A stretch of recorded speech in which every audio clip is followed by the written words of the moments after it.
Bueno, Pili, ¿qué tal? Hola Pablo, aquí desde Cali con un bochorno, con ganas que llueva un poquitico a ver si se nos mejora este clima, pero bien, ¿y vos cómo estás? ¿Cómo está esa España, ese Bien, frío? aquí mucho frío, yo con dolor de garganta y con fiebre. Esto es otra cosa. Tenía ganas de hablar contigo, que hay muchos temas que se nos quedaron, el otro día que estuvimos hablando, se nos quedaron muchos temas en el tintero. Bueno, lo primero, empecemos por la entrevista a Tobón. ¿Qué te pareció? Pues bueno, creo que fue una entrevista que logramos preparar, que logramos estudiar al personaje, porque lo estudiamos, preparamos esta entrevista, sabíamos por dónde teníamos que meternos para lograr desenmascarar o exponer un poco realmente quién es.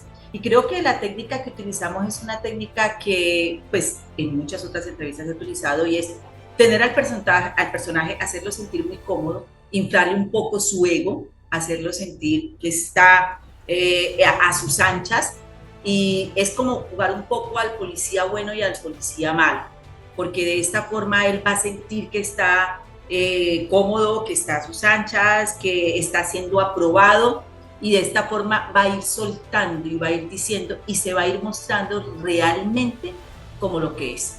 Y creo que la entrevista logró mostrar quién es realmente Gilberto Tobón. Y lo importante es saber cuál es la jugada y qué es lo que quiere realmente Gilberto Tobón. Y eso es lo que yo quiero, que la gente sepa y que tú nos digas tú qué crees que, cuál es realmente la jugada de Gilberto Tobón. Bueno, pues la jugada yo creo que está clara, ¿no? EPM, las empresas públicas de Medellín, es una de las tres empresas que más facturan en Colombia junto con Ecopetrol y con Terpel. El año pasado EPM creo que fueron casi 70 billones en activos y un patrimonio de 30 billones. Imagínate eso. Y Uribe y el grupo empresarial antioqueño, el GEA, necesitan recuperar EPM. ¿Por qué? Pues para tener la fuerza para tomarse Colombia de nuevo. Y resulta que el alcalde de Medellín es el presidente de EPM y el que nombra la junta directiva. Así que ahí está Tobón.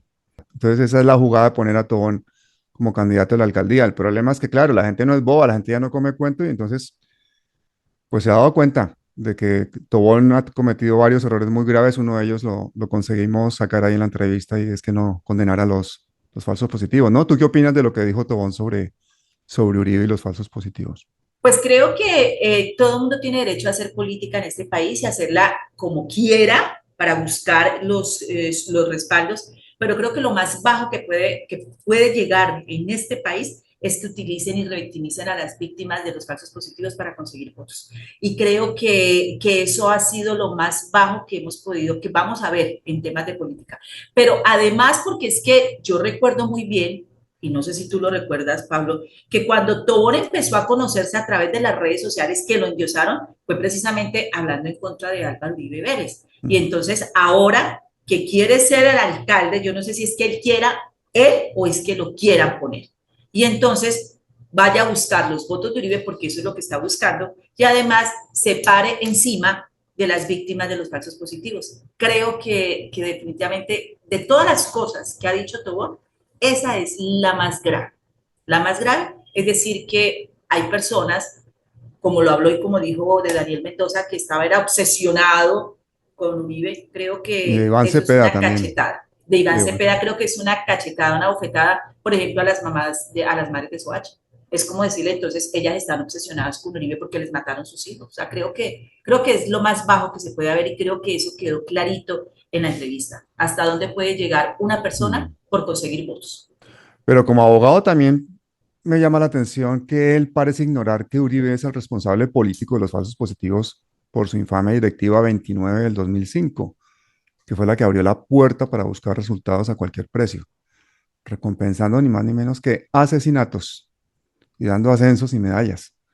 Y si no, que vean las declaraciones del coronel Pinzón ante la JEP, ¿no? Él todavía cree que la gente come hoy en día cuento entero. Él se hizo a través de las redes sociales.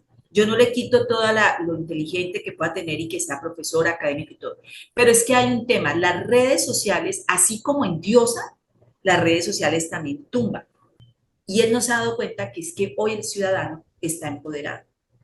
Entonces, creo que ha sido totalmente decepcionante para los más de 170.000 votantes que tuvo y para los potenciales que tenía. Pablo, y hablando precisamente sobre el tema en las redes sociales que han sido pues tan buenas para los políticos nuevos, los políticos emergentes, sí quisiera que analizáramos y que me dieras tu percepción sobre el tema de la estrategia de comunicación, la estrategia de digital que tiene el gobierno nacional, porque le están dando palo, o sea, palo.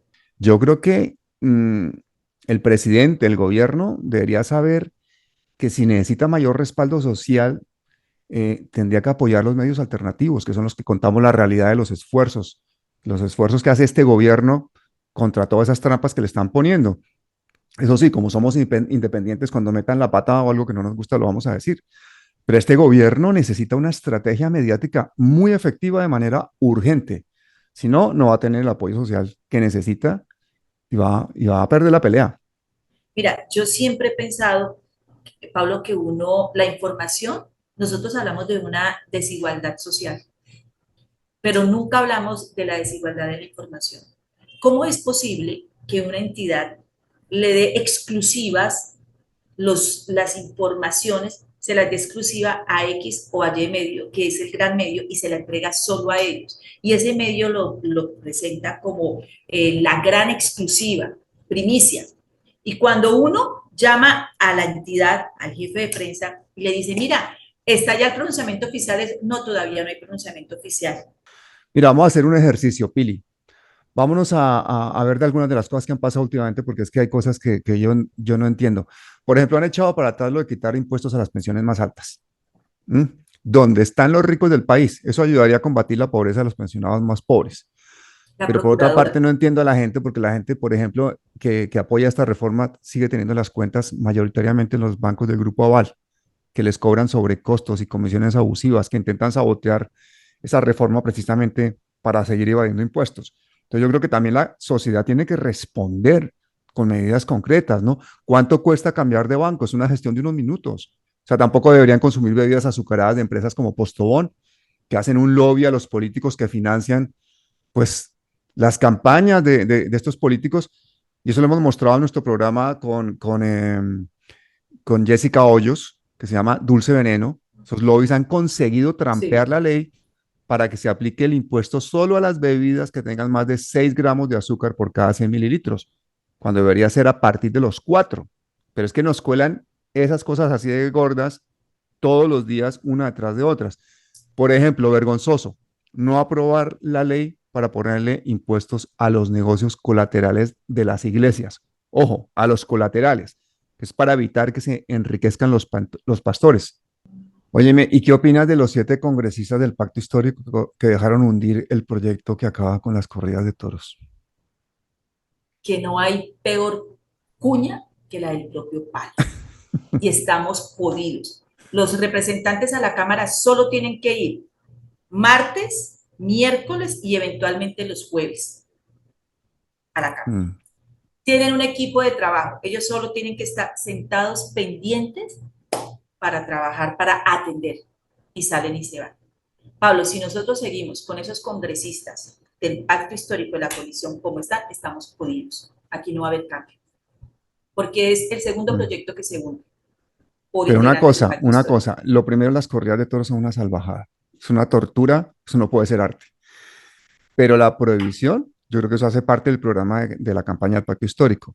Concretamente, hay un caso que me preocupa casi más que los otros, que es el del señor Tejada, este gran periodista del Canal 2 de Cali que tan buena labor hizo durante las protestas.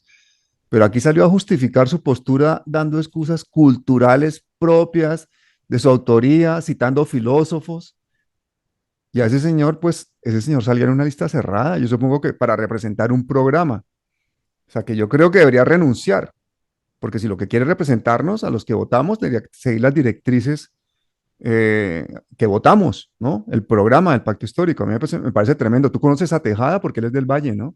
Así como Gilberto Tobón dijo, ni soy uribista, ni soy antiuribista, él salió diciendo, ni soy taurino, ni soy antitaurino.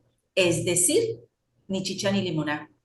La tibieza se tomó el pacto histórico así. Y fuera de eso, salir a decir que las pasiones solamente devora las razones. Me hubiese gustado saber si eso es lo mismo que le dice él hoy a los muchachos que salieron a las calles hace un año con toda la pasión a defender y a subirlo a él a la Cámara de Representantes. No, creo que es una gran decepción y creo que el pacto histórico, y te cuento, ya aquí en el Valle, Colombia Humana le quitó el apoyo y le ¿Ah, dijo sí? que no lo representaba, No, hombre, que es una que falta de pedían respeto con los excusas. electores. Además, porque se le olvida que a él lo eligieron los jóvenes y la mayoría de jóvenes son animalistas y también lo eligieron los antitaurinos. Eso, al igual que Tobón, fue una cachetada para las personas. Eso, no Mm, eso de cualquier persona, menos de él y menos los del pacto histórico. Creo que estamos jodidos con sí, eso. estoy de acuerdo. Oye, otra cosa que esta semana me pareció muy graciosa es ver al Miguel Uribe. Este tipo sí es muy bobo, ¿no? El Miguel Uribe que No, yo sale a estoy decir sin ningún triste. tipo de vergüenza que la clase media en Colombia gana entre 20 y 60 millones. A ver, yo te digo una cosa, definitivamente el uribismo está en sus horas más bajas, pero esa mezcla de ignorancia y arrogancia hace que este señor Miguel Uribe sea el candidato perfecto para ese partido en el 2026. Por favor, que no lo quiten.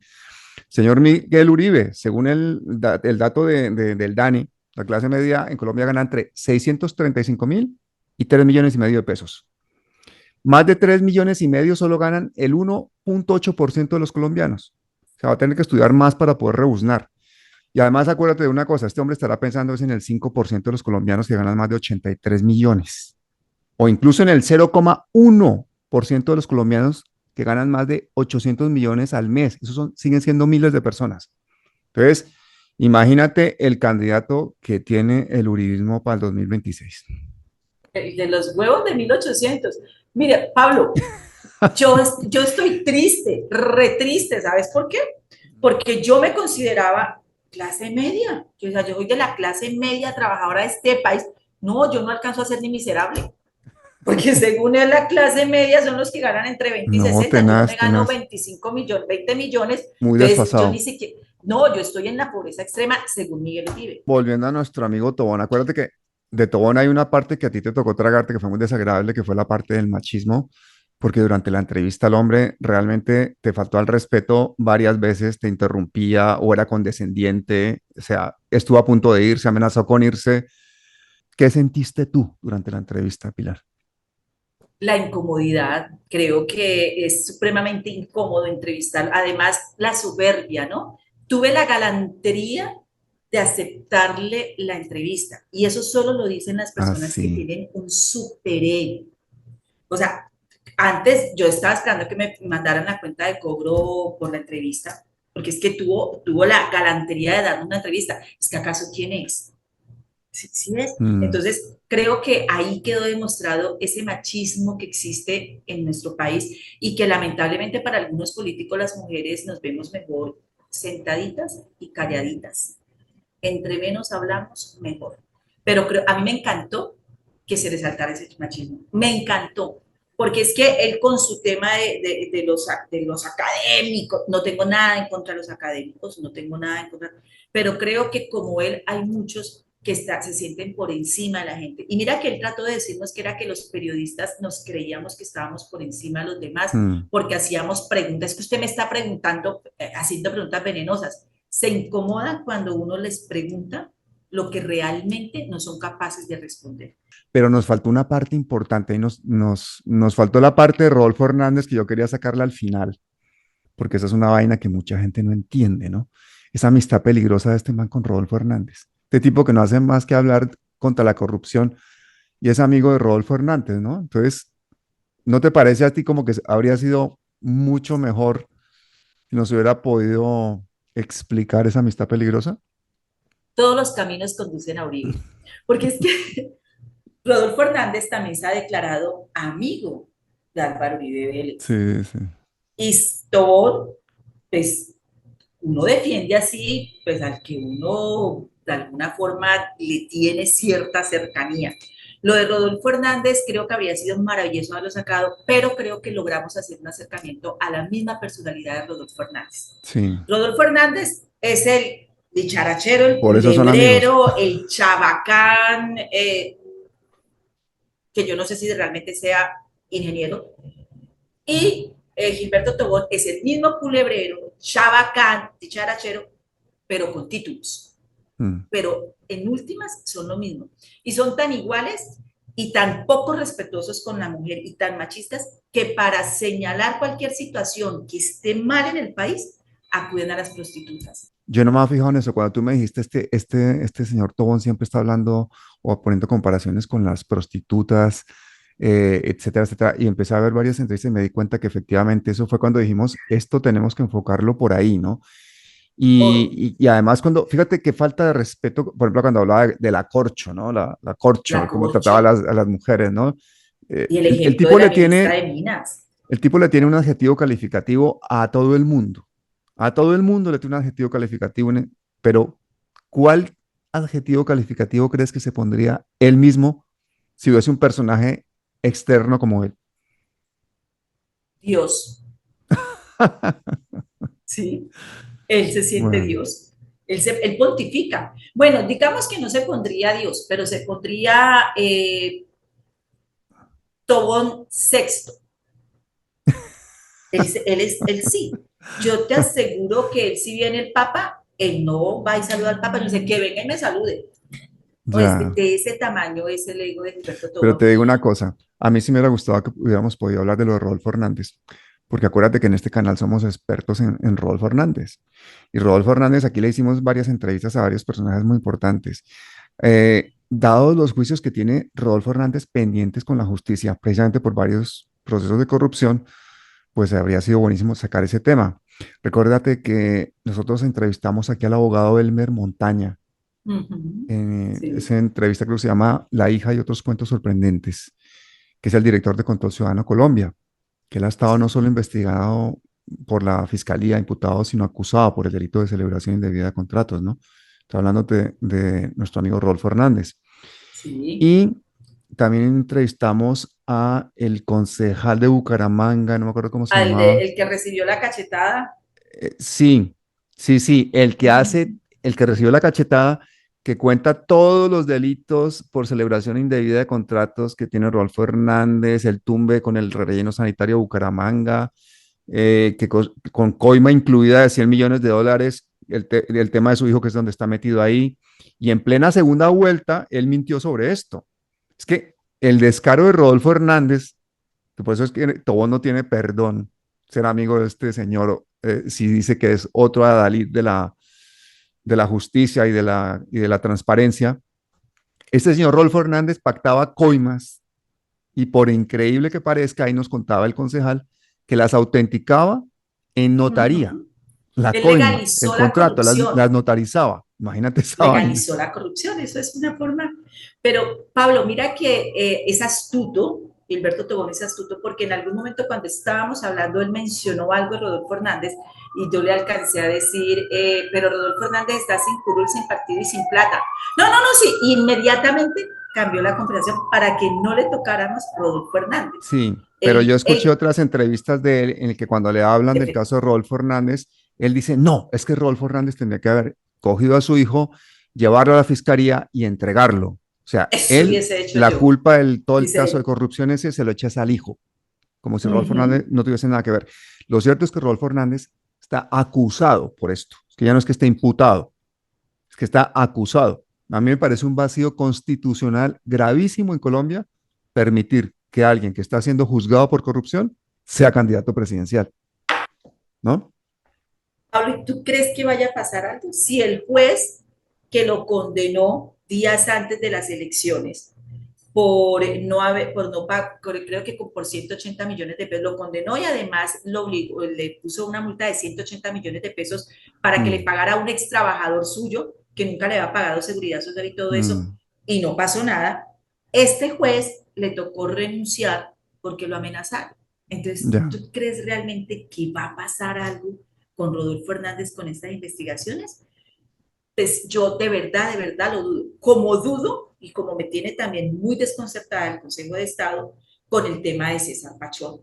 Mm, Le suspenden a César Pachón la curul que por doble militancia en coalición, doble militancia, y a Miguel Polo Polo, que tiene 12 denuncias en el Consejo de Estado, en otras instancias, y además que se presentó una vez como líder indígena y ahora Mm, se hizo elegir como afro, sigue en pie. Entonces, esas son las cosas que uno dice, venga, ¿realmente pasará algo? Pues, ¿cómo ves lo de César? A mí me tiene lo de César Pachón sorprendida, porque él mismo lo ha dicho, es una decisión que me suspenden en tiempo récord, pero además esto viene, la denuncia viene también de fuego amigo. Entonces uno queda y dice, no, no, sí, no, aquí está pasando algo. no, no, y pueden pasar cosas sorprendentes. ¿Qué me dices la posible moción de censura contra la ministra de Minas? Es que sería batir un récord mundial. En Colombia van a llevar a moción de censura a una ministra por hablar de una teoría económica. Es que es eso. O sea, ¿cuál es la razón de Que la no moción de censura? Pablo, que no le perdonan a la ministra Pues que sea Irene. mujer, que sea inteligente, que sea bonita y que se esté haciendo todos los contratos para conseguir mejores tarifas que no ha podido hacer ningún ministro hombre, corrupto, político y que venga del establecimiento. Yo creo. Yo creo que son dos cosas que no le perdonan a ella. Uno, que venga, que no venga, por lo que dices, que no venga del entuerto político. Eso por un lado. Y segundo, el hecho de ser mujer. Fíjate, por ejemplo, el caso de JP Hernández, el youtuber que Uy, está ahora dando ese espectáculo en el Congreso. me parece que JP es otro oportunista, pero te digo, en este Congreso llegaron los mangos. La cosecha de mangos está pulpita en el Congreso de la República. Y lo que creo que alguien estaba también diciendo y es que los congresistas deberían dedicarse a legislar. Para los congresistas, yo creo que lo primero que debería prohibirse en las sesiones son los celulares. Porque tú ves Mm, una y ves a JP y ves a muchos, tú los ves en las sesiones y están pegados al celular tuiteando, parece que la actividad legislativa fuera el Twitter. JP Hernández creo que también supo utilizar, además recuerda que él fue pastor, ¿no? Entonces ah, tiene ese poder de la palabra, ese poder de convencimiento, y eso lo catapultó, su canal de YouTube, pero pienso que él no ha aterrizado ni se ha dado cuenta que es congresista, él sigue mm. sintiéndose que es youtuber y eso le hace Sí, un gran sí, daño. sí. Pero un youtuber muy especial que le estaba diciendo al país, por ejemplo, que Petro le iba a subir al precio del pan y todas esas cosas. Esta gente no entiende, por ejemplo, que la reforma tributaria en ningún momento va a gravar esos alimentos básicos. Yo me refiero es que esa gente no entiende que los precios de los alimentos en Colombia dependen de cosas, por ejemplo, la harina de trigo.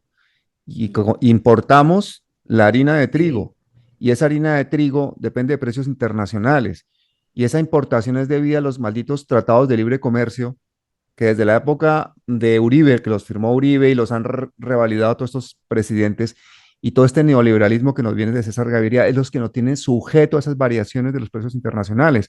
Por eso cuando Gustavo Petro dice necesitamos esa soberanía alimentaria, ¿vale? Y hay que financiar, hay que ayudar no solamente a la compra de abonos, a los alimentos nuestros, hay que grabar las importaciones, es precisamente para que tengamos una soberanía alimentaria, para que tengamos una industria alimentaria, para que seamos realmente ese país con vocación agrícola que decimos que somos. Y por eso están intentando comprar tierras y haciendo una reforma agraria, inventándose una reforma agraria que va a ser muy complicada de hacer. Pero cuando viene un tipo como el JP o HP Hernández a decir No, están intentando subirlos, es JP, ¿no, Hernández? JP. Y están intentando subir los precios de los alimentos básicos. Eso es desinformar descaradamente. Si ese señor tiene seguidores en YouTube todavía, yo no lo sé, pero Sí. por lo menos los que tengan que abran los ojos. También fue seguidor de Rodolfo Hernández al principio, luego se arrepintió, parecía que era progresista, ahora que no. Pero todos esos son fenómenos para que la gente aprenda que no hay que comer cuento, ni en redes sociales, ni en YouTube, ni tampoco nos coman cuento a nosotros. Vean otros canales, comparen cosas y hagan de ustedes mismos, pues, expertos en los temas que les interesa. ¿Tema cuál es? Colombia, la economía, la historia, la narrativa. ¿Sabes qué me llamó mucho la atención de lo que dijo en la entrevista? Cuando habló y dijo los bandidos que habló, dijo Popeye, que porque Popeye habló, Sí, pero ¿quién era Popeye? Popeye es un bandido. ¿Tú escuchaste sí, o sí, sí, leíste sí. la carta de Salvatore Mancuso que envió esta semana al presidente Gustavo Petro, donde habló lo que había pasado? Mm, Primero, le avaló el tema de la paz total, se ofreció, dijo yo que cuente conmigo y con los demás comandantes, así como tuvimos toda la berraquera para hacer la guerra, le vamos a apostar para conseguir una paz durable, estable y más humana. Y fuera de eso, llegó y dijo que a él, a ellos, a los comandantes de las autodefensas les tocó rogarle, esa fue la palabra, rogarle a Uribe y en ese entonces a la Agencia para la Prosperidad Social, rogarles que nos recibieran los bienes para reparar a las víctimas. Entonces, a mí me... Y este bandido, porque para todo está igual, esto no le quita todas las atrocidades que haya hecho Salvatore Mancuso, pero está hablando, está contando la verdad. Él es un bandido que está Mm. pagando cárcel en los Estados Unidos, no por crímenes de lesa humanidad, sino por narcotráfico, pero no era un bandido cuando se paseaba y cuando se sentaba con los poderosos a brindar con whisky y a armar el país. Ahí sí no era bandido. Lamentablemente se le olvida al doctor Tobón que por esos bandidos que están llegando a la Jurisdicción Especial para la Paz es que hemos conocido lo que estamos conociendo, parte de la verdad. Pero ahora sí son bandidos y ahora sí les tiembla, como dice Gustavo Petro, el presidente, ¿quién tendrá temor a que Salvatore Mancuso hable? Pues seguramente estará refugiado en alguna finca por allá y alguien querrá que solamente se dedique a criar los nietos, pero a que los demás no hablen. Ese es el temor. Por eso los descalifican, Pablo. Y por eso hoy Tobón creo que está en esa campaña de defensa, no solamente por los votos, sino porque saben todo lo que se viene atrás, todo, todo. Y yo no estoy comparando ni estoy diciendo que Tobón tenga alguna relación con las autodefensas, para nada. Lo que estoy diciendo es que durante muchos años los académicos del país, mucha gente sabía lo que estaba pasando y se quedaron callados. Y luego salir a decir, que, por ejemplo, que la obsesión que tiene Iván Cepeda contra Uribe. Imagínate eso. Yo, es que me parece un intento muy poco inteligente de Tobón de deformar la realidad, dada la solidez de los argumentos de Iván Cepeda. O sea, recordemos que a Uribe se le dio la vuelta al caso contra Iván Cepeda y pasó de acusador Ujú. a acusado por soborno de Acusado testigos, ¿no? e imputado. Está Claro, imputado. claro. Es que Tobón definitivamente cree que somos bobos todos, que él Sí. es el que sabe, el simpático y el de éxito en las redes sociales, por eso habla tanto de cuánta gente ha El, visto tal vídeo, tal otro, pero no se da cuenta que hay vídeos en los que, y hay canales que de pronto no ve tanta gente, pero lo ve gente con criterio, y eso hace un efecto mariposa y crea en un momento dado en una sociedad la masa crítica suficiente para que haya cambios. Entonces, fenómenos mediáticos que pueden suceder en cualquier momento es una de las cosas que tenemos que estar más alerta, porque esos fenómenos mediáticos muchas veces son producidos, son diseñados precisamente para contrarrestar la verdadera resistencia de los medios alternativos como el tuyo. Entonces, Pili, yo antes de terminar, quiero decirte que lamento mucho el mal rato que has pasado en esa entrevista, que pasamos ambos en esa pasamos. entrevista.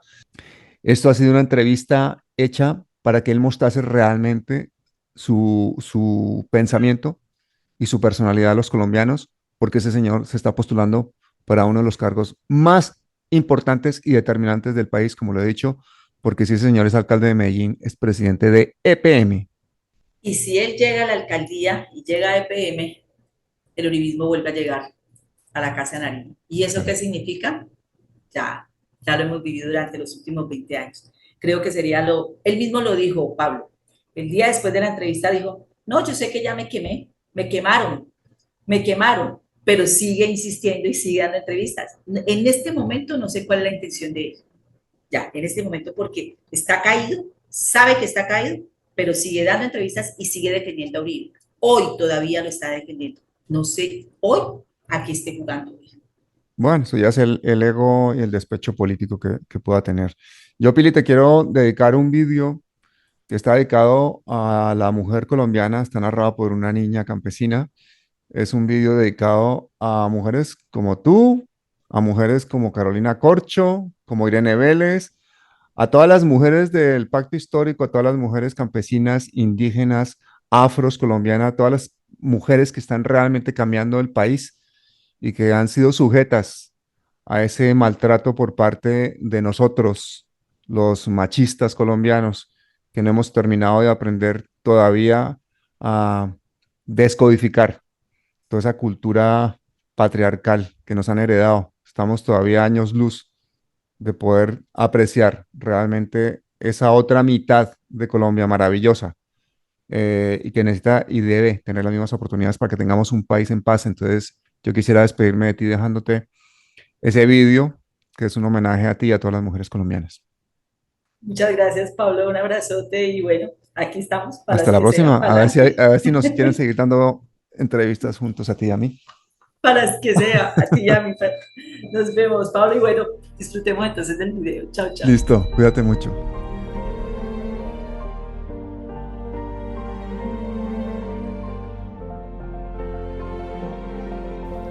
Mi padre dice que hay un plan infinito, que escribimos todos los días, con nuestra propia letra, con cada cosa que hacemos, en el sitio en el que estamos.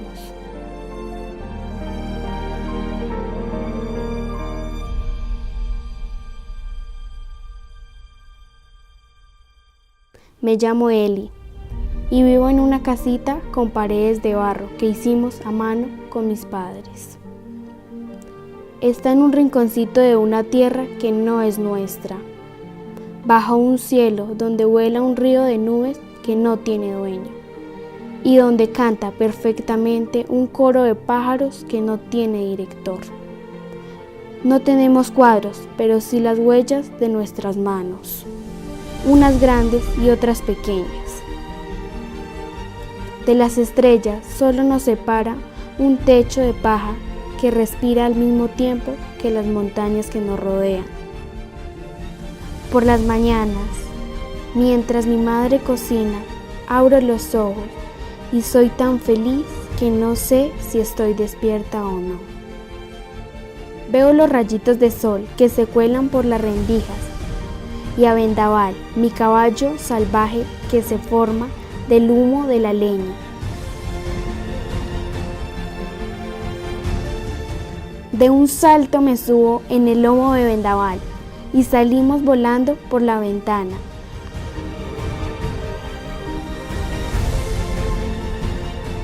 A medida que subimos, mi casita se hace más pequeña y Vendaval crece y ya no es de humo, sino de nubes negras.